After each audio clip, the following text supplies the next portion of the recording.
अस्सलाम वालेकुम, मैं हूं मरियम नवाज़ और आज यानी 12 अगस्त 2024 को उम्मीद के ऐन मुताबिक सुप्रीम कोर्ट ऑफ पाकिस्तान से आम इंतखाबात 2024 के नताइज के सिलसिले में जो एक केसेस थे यहाँ पर, उन केसेस में 3 नून लीग के उम्मीदवारों को रिलीफ मिल गया है। सुप्रीम कोर्ट ऑफ पाकिस्तान ने 2 गुजरावाला से और 1 लोधरा के हल्के से मुस्लिम लीग नून के उम्मीदवारों के आज़ाद करार देने के इलेक्शन कमीशन के अख्तियार के ऊपर फैसला सुनाया है।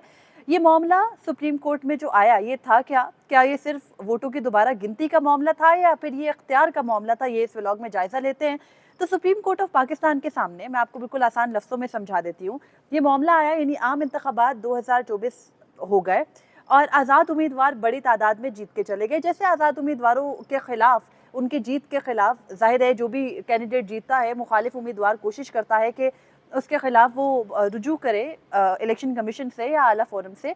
तो इलेक्शन कमीशन में मुस्लिम लीग नून के 3 उम्मीदवारों ने दरख्वास्तें दायर की अलग अलग, और उन दरख्वास्तों के अंदर उन्होंने वोटों की दोबारा गिनती से मुतालिक इस्तदा की। इलेक्शन कमीशन ऑफ पाकिस्तान ने वोटों की दोबारा गिनती की इजाज़त दी, यानी गुजरावाला के 2 हल्के हैं 79 और 81, और लोधरा का हल्का है 154। तो इन तीनों हल्कों के अंदर इलेक्शन कमीशन ऑफ पाकिस्तान ने यह हुक्म दिया कि दोबारा गिनती की जाए, और दोबारा गिनती के बाद आज़ाद उम्मीदवार जो कि सुन्नी इत्तेहाद काउंसिल या पाकिस्तान तहरीक इंसाफ के कैंडिडेट्स थे, उनको उनकी हार हो गई और मुस्लिम लीग नून के उम्मीदवारों को जितवा दिया गया। उसके बाद हाई कोर्ट में चले गए जो आज़ाद उम्मीदवार थे, या आप कह सकते हैं पाकिस्तान तहरीक इंसाफ के कैंडिडेट्स थे। उन्होंने लाहौर हाई कोर्ट से रुजू किया और लाहौर हाई कोर्ट ने यह हुक्म दिया कि इलेक्शन कमीशन ऑफ पाकिस्तान का इंतखाबात के बाद के अवामिल से कोई ताल्लुक नहीं है, खासतौर पर वोटों से मुतालिक। ये मामलात इलेक्शन ट्रिब्यूनल्स एक मरतबा कयाम में आ जाए और काम करने लगे तो फिर इलेक्शन ट्रिब्यूनल्स तय करेंगे कि दोबारा गिनती में जाने की जरूरत है, कौन से उम्मीदवार कामयाब होंगे, कौन से उम्मीदवार नाकाम करार दिए जाएंगे। ये ट्रिब्यूनल्स तय करेगा। इलेक्शन कमीशन का पोस्ट इलेक्शन मामलात में खास तौर पर जो वोटों की गिनती का मामला है, इससे कोई ताल्लुक नहीं है। ये जब फैसला दिया, ये सख्त observation I Lahore high court से, और वहां से पाकिस्तान तहरीक इंसाफ के कैंडिडेट्स को रिलीफ मिला। इलेक्शन कमीशन का जो जो रीकाउंटिंग का ऑर्डर था, वो एक मरतबा सेटिसाइड हो गया लाहौर हाई कोर्ट से, और फिर लाहौर हाई कोर्ट के फैसले के खिलाफ, जहां पर के पाकिस्तान तहरीक इंसाफ के कैंडिडेट्स को कामयाबी मिली थी, उस फैसले के खिलाफ सुप्रीम कोर्ट ऑफ पाकिस्तान में अपील दायर की गई। सुप्रीम कोर्ट में रुजू किया मुस्लिम लीग नून के तीनों उम्मीदवारों ने, और आज उनको भी रिलीफ मिल गया, क्योंकि सुप्रीम कोर्ट ऑफ पाकिस्तान ने बावर कराया है हाई कोर्ट के जजेस को कि इलेक्शन कमीशन ऑफ पाकिस्तान एक आईनी इदारा है, और इलेक्शन कमिश्नर और जो इलेक्शन कमीशन के मेंबरान हैं, उनका एहतराम सब पर लाजिम है। और हाई कोर्ट के कुछ जजेस, चीफ जस्टिस कादी फैजीसा और जस्टिस नईम अख्तर अफगान का जो अक्सरियती फैसला है, जिससे कि जस्टिस अकील अब्बासी ने इख्तलाफ किया है, उस फैसले के अंदर चीफ जस्टिस कादी फैजीसा ये कहते हैं कि जो इलेक्शन कमीशन और उसके मेंबरान हैं वो काबिल एहतराम है, और कुछ जजेस जो कि हाई कोर्ट के जजेस हैं, वो इस हकीकत से एक तरह से इनकारी दिखाई देते हैं। और हमारे तमाम जजेस के ऊपर इलेक्शन कमीशन के बतौर आईनी इदारा एहतराम लाजिम है। इस तमाम तर सिनेरियो के अंदर जब इलेक्शन कमीशन के किरदार पर बहुत से सवालात उठ रहे हैं, इस किस्म का हुक्मनामा आना उनको एक कुव्वत देता है, और इससे मुतालिक भी आगे चल के बात करेंगे, लेकिन पहले केस को डिस्कस कर लेते हैं। आज दोबारा गिनती से मुतालिक जो ये लाहौर हाई कोर्ट के फैसले के खिलाफ सुप्रीम कोर्ट का महफूज फैसला था, ये चीफ जस्टिस कादी फैजीसा ने 11:30 बजे सुनाया, और फैसले की रोशनी में नून लीगी अरकान असम्बली अजहर कयूम नेहरा, अब्दुल रहमान काजू और जुल्फिकार अहमद को बहाल कर दिया गया। बहाली जाहिर है कि इलेक्शन कमीशन के फैसलों की रोशनी में हुई। जब इलेक्शन कमीशन का फैसला अपहेल्ड होगा तो वो तीनों मेंबरान भी बहाल तस्वुर होंगे। और लाहौर हाई कोर्ट के फैसले को सुप्रीम कोर्ट ऑफ पाकिस्तान ने खिलाफ कानून, खिलाफ आइन करार देते हुए कलअदम करार दे दिया है, और दोबारा गिनती में नून लीगी उम्मीदवारों की जो कामयाबियां हैं वो बरकरार हैं। यानी गुजरावाला के 2 जो हल्के हैं, वहां से भी मुस्लिम लीग नून की नशिस्तें बढ़ गई, और इस तरह से लोधरा की भी एक नशिस्त मुस्लिम लीग नून को मिल गई। चीफ जस्टिस कादी फैजीसा की अदालत से हम एक्सपेक्ट ही कर रहे थे किसी किस्म का नतीजा आएगा, लेकिन कुछ आगे डिटेल्स भी देख लेते हैं कि पीटीआई के उम्मीदवार कौन कौन से हैं। अब्दुल रहमान काजू के मुखालिफ उम्मीदवार जो थे वो फराज नून हैं, और अजहर कयूम नारा के जो मुखालिफ उम्मीदवार हैं वो बिलाल एजाज हैं गुजरावाला से। जुल्फिकार अहमद के जो आज़ाद उम्मीदवार मुखालिफ हैं वो एहसानुल्लाह विर्क हैं, ये दोनों गुजरावाला के हल्के हैं, और अब्दुल रहमान काजू जो है वो लोधरा से हैं, और उनके खिलाफ जो पीटीआई के कैंडिडेट्स थे आज़ाद उम्मीदवार, वो राना फराज नून हैं। सुप्रीम कोर्ट ऑफ पाकिस्तान ने अपने फैसले में मजीद ये कहा है कि इलेक्शन कमीशन के जो मेंबरान है, जैसे कि मैं आपको पहले बता चुकी हूँ कि वो एहतराम के मुस्तहिक है, और हमारे हाई कोर्ट के जजेस कुछ जजेस के बारे में कहा गया है कि वो इलेक्शन कमीशन के एहतराम को मलूज़ खातिर नहीं लाते हैं। इस किस्म का मैसेज आना इस वक्त सुप्रीम कोर्ट ऑफ पाकिस्तान से कहीं ये भी वाज़ेह करता है कि सुप्रीम कोर्ट अपने हाई कोर्ट के जजेस को और साथ ही जजेस को ये मुतनब्बे कर रही है कि आपने सुप्रीम कोर्ट जो इलेक्शन कमीशन है उसके इज्जत और एहतराम को भी मलूज़ खातिर रखना है। मौजूदा सूरत हाल के अंदर ये फैसला कितनी अहमियत का हामिल है, इसका भी आगे चल के जायज़ा लेते हैं। लेकिन फिर एक मरतबा फैक्ट्स आपके सामने रख देती हूँ कि नून लीग के अब्दुर्रहमान कांजू, अजहर कयूम नारा और जुल्फ़िकार अहमद ने दोबारा गिनती के लिए इलेक्शन कमीशन से रुजू किया था। दोबारा गिनती के बाद इलेक्शन कमीशन ने नून लीग के उम्मीदवारों को कामयाब करार दिया था।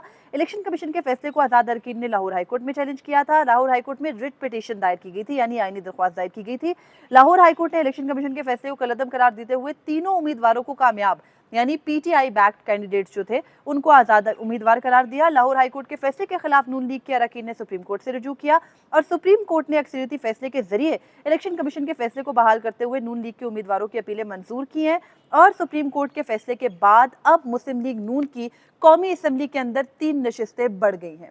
इस सूरत हाल के अंदर जब मुस्लिम लीग नून को हर सूरत कौमी असम्बली के अंदर 2/3 मेजॉरिटी दरकार है, सुप्रीम कोर्ट ऑफ पाकिस्तान बिलखसूस चीफ जस्टिस काजी फैजीसा की अदालत से इस किस्म के ऑर्डर आने से लगता है जो एक्सटेंशन के तमाम तर प्लान्स थे, जैसे कि चमगोइयाँ हो रही हैं, उन्हीं पर अमल दरामद हो रहा है। लेकिन मुस्लिम लीग नून 2-3 जो नशिस्तें हैं उनसे तो 2/3 मेजॉरिटी नहीं हासिल कर पाएगी, उनको वो मखसूस नशिस्तें दरकार होंगी। मगर बहरहाल ये 3 नशिस्तें भी उनके लिए मददगार साबित होंगी कानून साजियों के अमल में। और इस तरह 3 जो उम्मीदवार हैं पीटीआई के, उनको बाहर निकाल देना, इलेक्शन कमीशन और उसके मेंबरान की इज्जत और एहतराम को मलहूज़ खातिर रखने का पैगाम देना, कहीं ये भी लगता है कि जैसे मखसूस नशिस्तों के मामले पर ये ऑलरेडी प्रिडिक्ट किया जा रहा है, मैं भी कह चुकी हूँ पहले ये, कि सख्त फैसला सुप्रीम कोर्ट इलेक्शन कमीशन के खिलाफ दे सकता है।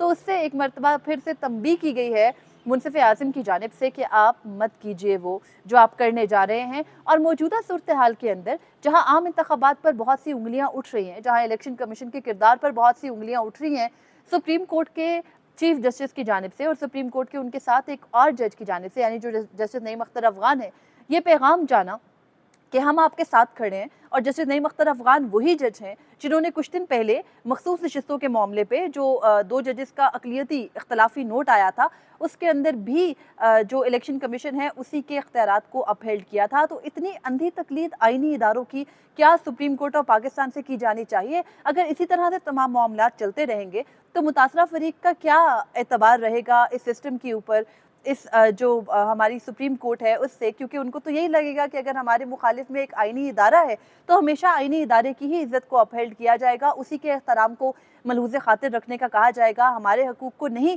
प्रोटेक्ट किया जाएगा। ये मैसेज एक तरह से जा रहा है। और उसके अलावा ये कि आम इंतखाबात पर इतनी उंगलियां उठ रही हैं, अगर हम इन जो उम्मीदवार जीते हैं इनके तनासब को देख लें तो इलेक्शन कमीशन ने कुछ ये किया है कि जब रिकाउंटिंग के लिए नून लीग के उम्मीदवार 2 गुजरांवाला से 1 लोधरा से इलेक्शन कमीशन ऑफ पाकिस्तान में आए तो इलेक्शन कमीशन ने रिकाउंटिंग की। रिकाउंटिंग में जो वोट मुस्तरद हुए, उन मुस्तरद वोटों के तनासब से दूसरा उम्मीदवार जीत गया, जो उसके ऊपर 2-3 हज़ार का डिफरेंस था, वो दे करके मुस्लिम लीग नून के उम्मीदवारों को जिताया गया है। और हाई कोर्ट ने सिर्फ ये ऑर्डर दिया था कि ये इख्तियार किसी भी सूरत नहीं बनता इलेक्शन कमीशन ऑफ पाकिस्तान का जो पोस्ट इलेक्शन मैटर्स पे, ये ट्रिब्यूनल्स को देखना चाहिए। फिर ट्रिब्यूनल्स के मामले पर दूसरी जानिब चीफ जस्टिस काजी फैजीसा एक तरह स्टे देकर बैठे हुए हैं और अभी तक वो मुकदमा ना सुना गया, जाहिर है वो छुट्टियों में सुना भी नहीं जा सकता।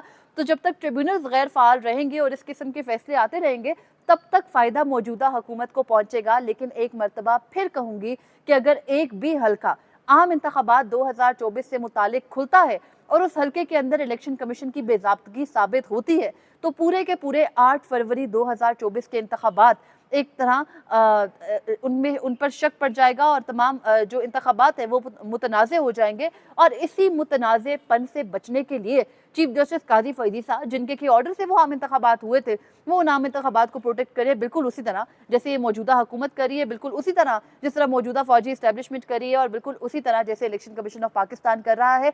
और इस वक्त भी इदारे मिलकर भी ये जो तमाम तर उठते हुए आवाज़ें हैं और फैक्ट्स हैं, उन फैक्ट्स को देखते हुए इस किस्म की रिलीफ दे के भी बचत नहीं कर पाएंगे। लेकिन हमारे बहुत से लोग कह रहे हैं कि ये एक्सटेंशन का प्लान सी था और इसी प्लान सी पर अमल हो रहा है। लेकिन मुस्लिम लीग नून को कुछ भी करके जो फिलहाल मैंडेट जिसका जो बनता है वो देना पड़ेगा, बसूरत दीगर मुल्क के अंदर ख़राब होते हालात रिवर्स नहीं हो सकेंगे और बहुत अरसे तक भी सुप्रीम कोर्ट ऑफ पाकिस्तान से उनको ये हिमायत मजीद नहीं मिल सकेगी। आज का जो फैसला आया उससे बिलाशुबा मुस्लिम लीग नून को रिलीफ मिला है और इलेक्शन कमीशन की पावर्स को और इलेक्शन कमीशन को ये पैगाम दिया गया कि आप घबराए नहीं, अभी फिलहाल सुप्रीम कोर्ट आपके साथ खड़ी है। तो ऐसे स्ट्रॉन्ग मैसेज से आइंदा आने वाले दिनों में क्या होना है वो भी हम देखेंगे। तफसीली फैसला आएगा रिटन, वो भी आपके सामने रखूंगी। अब तक के लिए इतना ही था, मुझे इजाजत दीजिए, अल्लाह हाफिज।